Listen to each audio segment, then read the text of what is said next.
Akashvani Mumbai.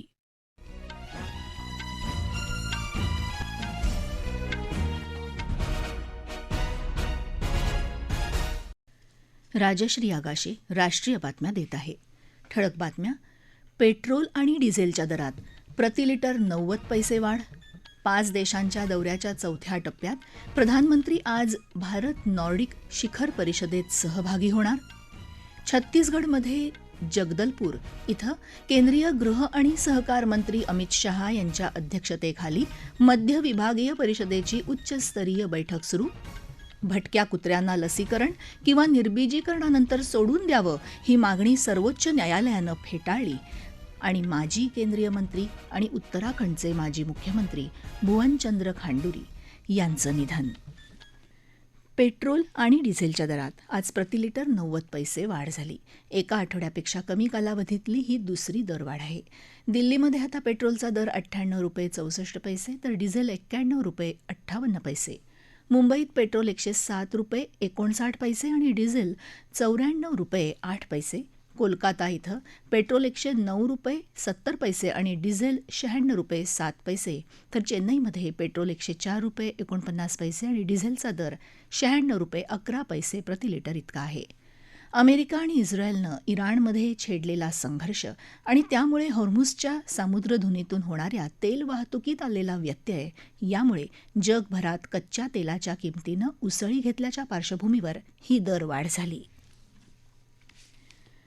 Petrol आणि डिझेलच्या दरात 90 पैसे वाढ झाल्याच्या पार्श्वभूमीवर काँग्रेस अध्यक्ष मल्लिकार्जुन खरगे यांनी केंद्र सरकारवर जोरदार टीका केली आहे.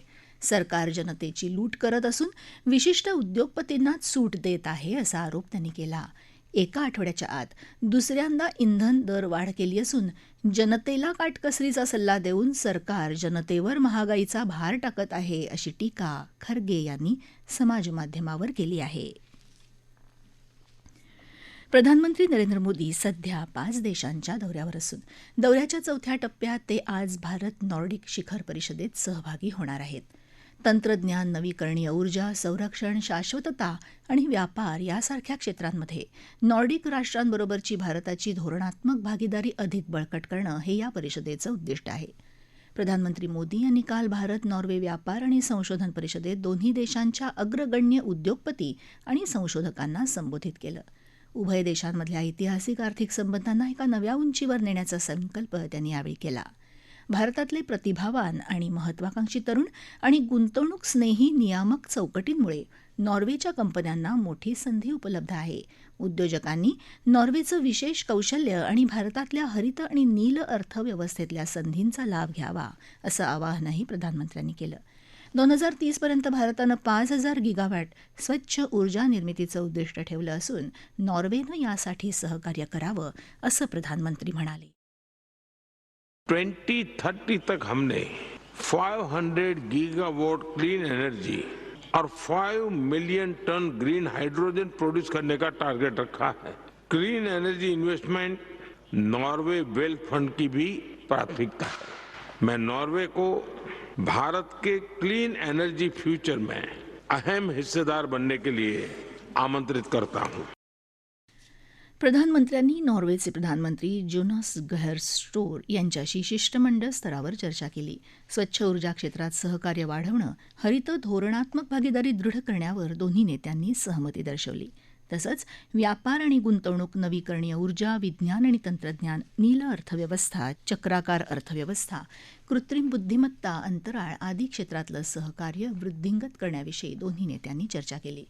प्रधानमंत्री मोदी यांना नॉर्वेचा सर्वोच्च नागरी पुरस्कार grand cross of the royal Norwegian order of merit काल प्रदान करण्यात आला.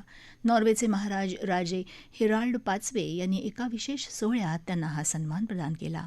दरम्यान आपल्या दौऱ्याच्या 5व्या टप्प्यात प्रधानमंत्री मोदी आज इटलीला रवाना होतील. इटलीच्या प्रधानमंत्री जॉर्जिया मेलोनी यांच्याशी ते द्विपक्षीय चर्चा करणार आहेत. छत्तीसगडमध्ये जगदलपूर इथं केंद्रीय गृह आणि सहकार मंत्री अमित शहा यांच्या अध्यक्षतेखाली मध्य विभागीय परिषदेची उच्चस्तरीय बैठक सुरू आहे. ही या परिषदेची 26वी बैठक असून यात उत्तर प्रदेश, मध्य प्रदेश, उत्तराखंड आणि छत्तीसगडचे मुख्यमंत्री सहभागी झाले आहेत. तसंच केंद्रीय गृह सचिव, गुप्तचर विभागाचे संचालक, 4ही राज्यांचे पोलीस महासंचालक यांच्यासह वरिष्ठ पोलीस आणि प्रशासकीय अधिकारीही या बैठकीला उपस्थित आहेत. शहा जगदलपूर इथं आयोजित बस्तर के संग या लोककलेच्या कार्यक्रमातही सहभागी झाले होते. या राष्ट्रीय बातम्या आकाशवाणीच्या मुंबई केंद्रावरून देत आहोत. आकाशवाणी मुंबईच्या एअर न्यूज मुंबई या इन्स्टाग्राम पेजवर आपल्याला दिवसभर महत्त्वाच्या बातम्या वाचता येतील. राष्ट्रीय बातमीपत्रात आपलं पुन्हा एकदा स्वागत. सार्वजनिक ठिकाणी पकडलेल्या भटक्या कुत्र्यांना लसीकरण किंवा निर्बीजीकरणानंतर पुन्हा सोडून दिलं जाऊ नये, हा यापूर्वी दिलेला आपला आदेश मागे घ्यायला सर्वोच्च न्यायालयानं आज नकार दिला. नोव्हेंबर 2025 रोजी सर्वोच्च न्यायालयानं दिलेल्या या आदेशात सुधारणा करण्याची मागणी करणाऱ्या याचिका न्यायमूर्ती विक्रमनाथ यांच्या अध्यक्षतेखालच्या पीठानं फेटाळल्या आणि अशा कुत्र्यांना निवारा केंद्रांमध्येच ठेवण्याचे निर्देश दिले. भटक्या कुत्र्यांनी यापूर्वी लहान मुलं, वृद्ध व्यक्ती आणि पादचाऱ्यांवर हल्ले केले असून ही गंभीर समस्या आता विमानतळ आणि निवासी संकुलांपर्यंत पोचल्याचं न्यायालयानं नमूद केलं आणि आपल्या निर्देशांची अंमलबजावणी करण्यात कसूर करणाऱ्या अधिकाऱ्यांना अवमान आणि शिस्तभंगाच्या कारवाईला सामोरं जावं लागेल असा इशारा दिला. राज्य आणि केंद्रशासित प्रदेशांनी प्राणी जन्म नियंत्रण केंद्र स्थापन करावीत, रेबीज प्रतिबंधक लसींची उपलब्धता वाढवावी, तसंच रेबीजग्रस्त किंवा धोकादायक कुत्र्यांबाबत कायद्याच्या कक्षेत असलेल्या उपाययोजना कराव्यात असे निर्देशही दिले.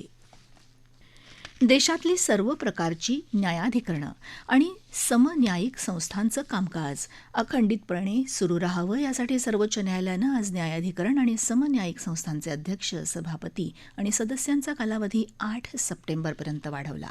राष्ट्रीय हरित न्यायाधिकरणाच्या एका सदस्यानं या संदर्भात दाखल केलेल्या खटल्यात सरन्यायाधीश न्यायमूर्ती सूर्यकांत, जॉयमल्ल्या बागची आणि विपुल पांचोली यांच्या पीठानं हा आदेश दिला. केंद्राच्या वतीनं हजर असलेले अॅटर्नी जनरल आर व्यंकटरमणी यांनी या मुदतवाढीला सहमती दर्शवली. नियुक्ती आणि मुदतवाढीवर विचार विनिमय करण्यासाठी निवड समितीची बैठक 8 सप्टेंबर रोजी होणार असल्याचं पीठानं यावेळी नमूद केलं. एलॉन मस्क आणि ओपन एआय या कंपनी दरम्यानच्या खटल्यावर नुकत्याच झालेल्या सुनावणीमध्ये कॅलिफोर्निया इथल्या एका न्यायालयानं ओपन एआयच्या बाजूनं निकाल दिला. ओपन एआयनं मानवतेच्या हितासाठी काम करण्याच्या आपल्या आश्वासनापासून माघार घेतल्याचा मस्क यांचा दावा न्यायालयानं फेटाळला. 28 एप्रिलपासून या खटल्यावर सुनावणी सुरू आहे. कंपनीनं आपली जुनी तत्वं सोडून दिली असून केवळ नफा कमवण्यावर आणि आपल्या गुंतवणूकदारांना श्रीमंत करण्यावर लक्ष केंद्रित केल्याचा मस्क यांचा आरोप आहे. इलॉन मस्क आणि ओपन एआय कंपनीचे सीईओ सॅम ऑल्टमन यांच्यातल्या या न्यायालयीन लढाईमुळे एआय तंत्रज्ञानावर कोणाचं नियंत्रण असावं आणि त्याचा विकास कोणत्या गतीनं व्हावा या विचारांना जगभरात चालना मिळाली.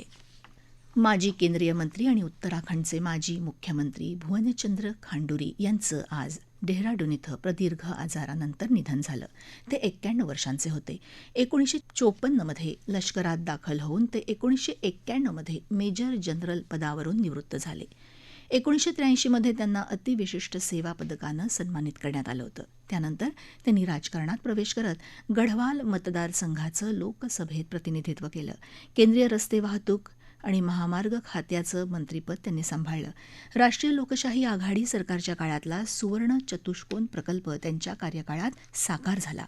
2007 ते 2009 आणि 2011 ते 2012 असे 2 वेळा ते उत्तराखंडचे मुख्यमंत्री होते.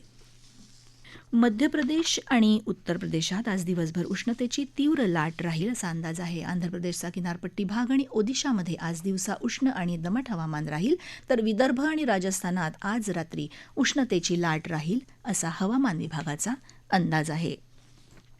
ठळक बातम्या पुन्हा एकदा. पेट्रोल आणि डिझेलच्या दरात प्रति लिटर 90 पैसे वाढ.